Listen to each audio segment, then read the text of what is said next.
Hi class, today we are going to be talking about solving logarithmic and exponential equations.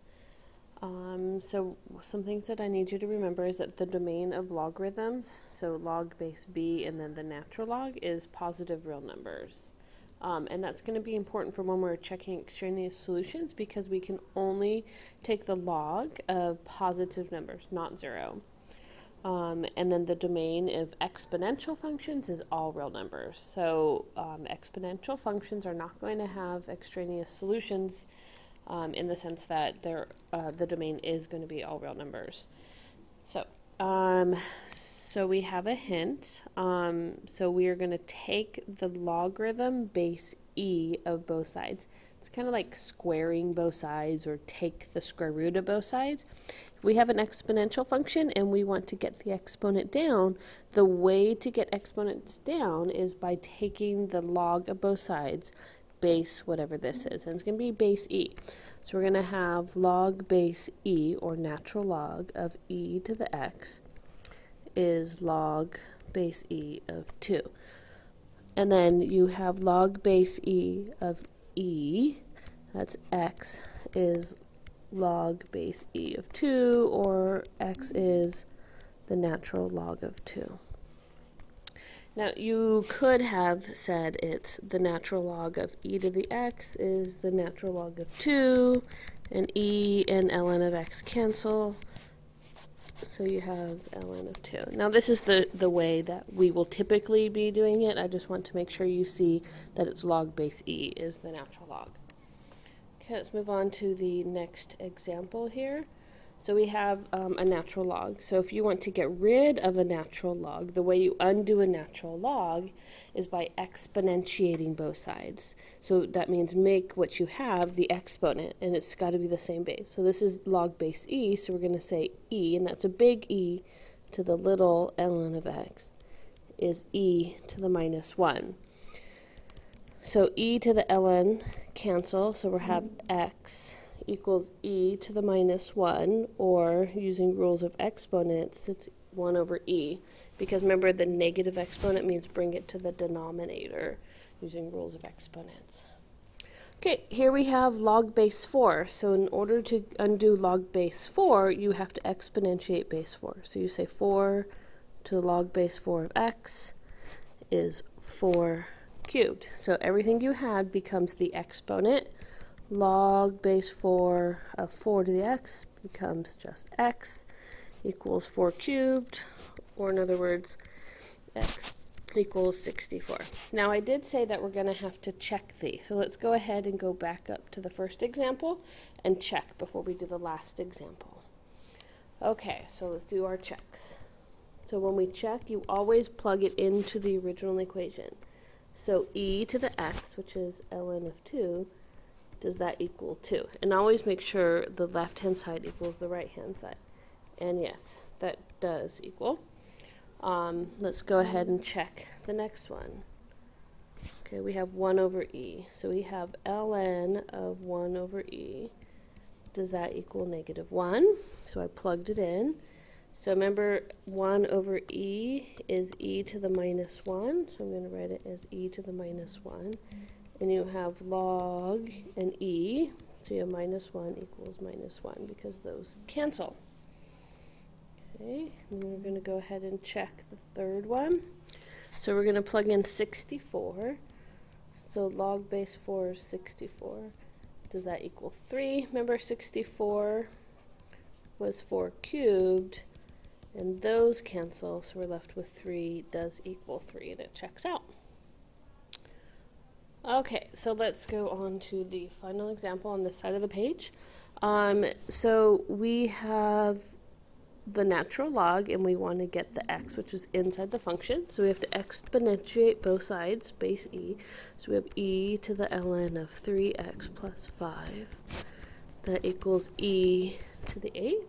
So we exponentiated. The e and the ln cancel, so we're left with 3x plus 5 is e to the 8th. Now, e to the 8th is some number. You could find the e button on your calculator and raise it to the 8th. and that would be the answer. It's some number, but this is the exact value, and I'm going to leave it like that. So I'm just going to solve. So I'm going to subtract 5 to the other side. So I have e to the 8 minus 5, and I'm going to divide both sides by 3. So I have e to the 8 minus 5 over 3. Now, it's really important that you make it very clear what's an exponent and what's a big number. So 8 is the only thing that's a small exponent. Everything else is a big number. And we're going to check this. So the natural log of 3 times e to the 8th plus 5 over 3 plus 5. And I want to know, does that equal 8? Okay, so I'm going to make my exponent clear that it's an exponent because it was a little unclear that it was an exponent.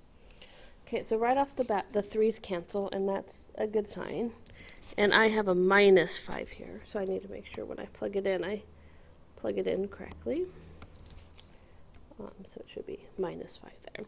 The reason I could tell because 5 and 5 weren't going to cancel, but now I see that it will. So I have ln of 8 of ln of e to the 8th minus 5 plus 5. Does that equal 8? So the 5's cancel. So I have ln of e to the 8. Does that equal 8? Well, those cancel, and I have it that it does work out.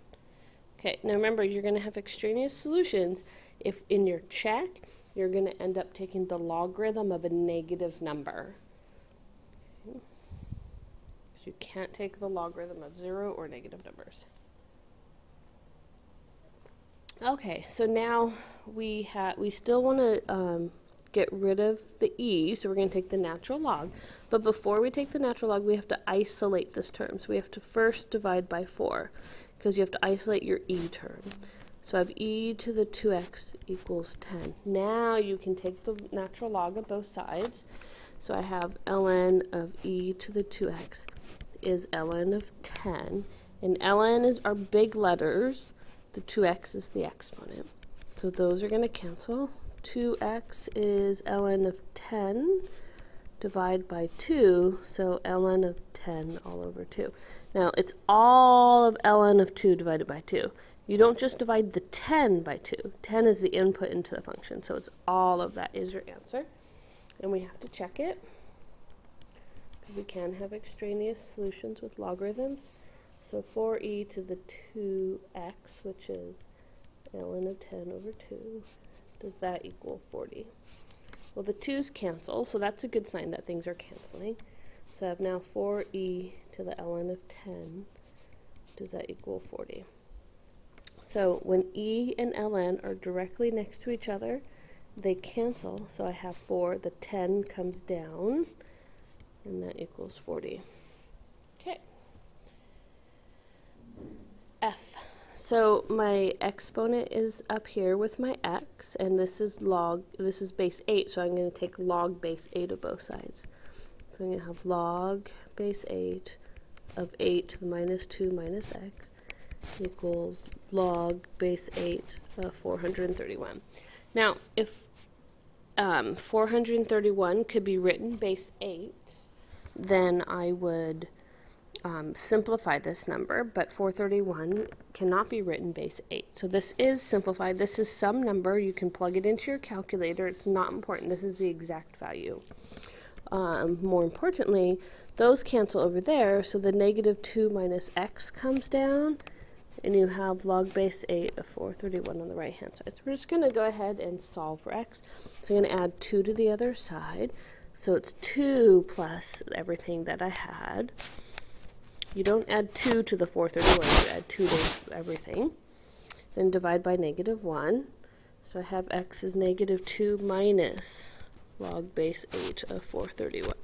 And that is actually my simplified answer. And I'm just going to check it. So 8 to the minus 2 minus my x. So I'm going to use parentheses. And you have to remember to use parentheses because we have to distribute it to all terms.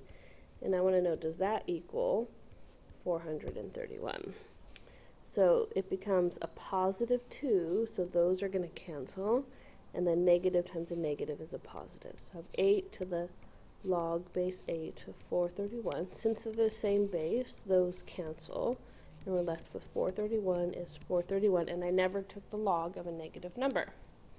So we're good. Okay, so here what we need to do is we need to condense first. Because I have an x here and an x here, I'm going to use the product property here. And when I use the product property, you end up multiplying the insides. So it's log base 3 of x times x squared minus 8. And that equals log base 3 of 8x. So I use the product property there. So now I can exponentiate both sides base 3. So this becomes 3 to that power. And those cancel. And those cancel. So what I'm left with when I distribute is x cubed minus 8x equals 8x. I'm going to subtract 8x to the other side.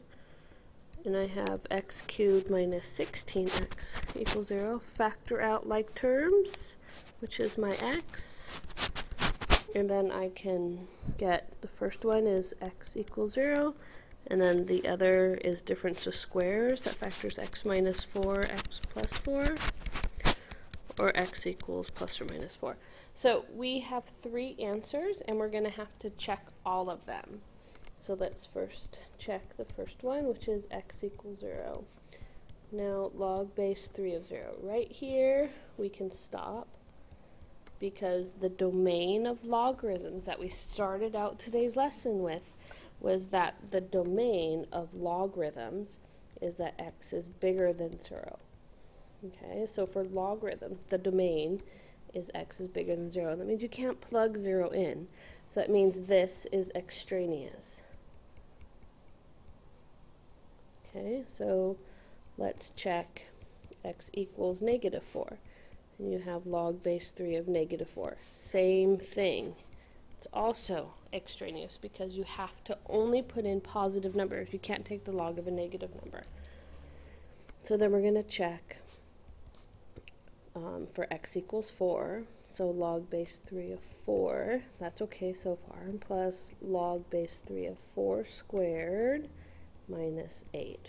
Now I want to know, does this equal log base 3 of 8 times 4 or 32?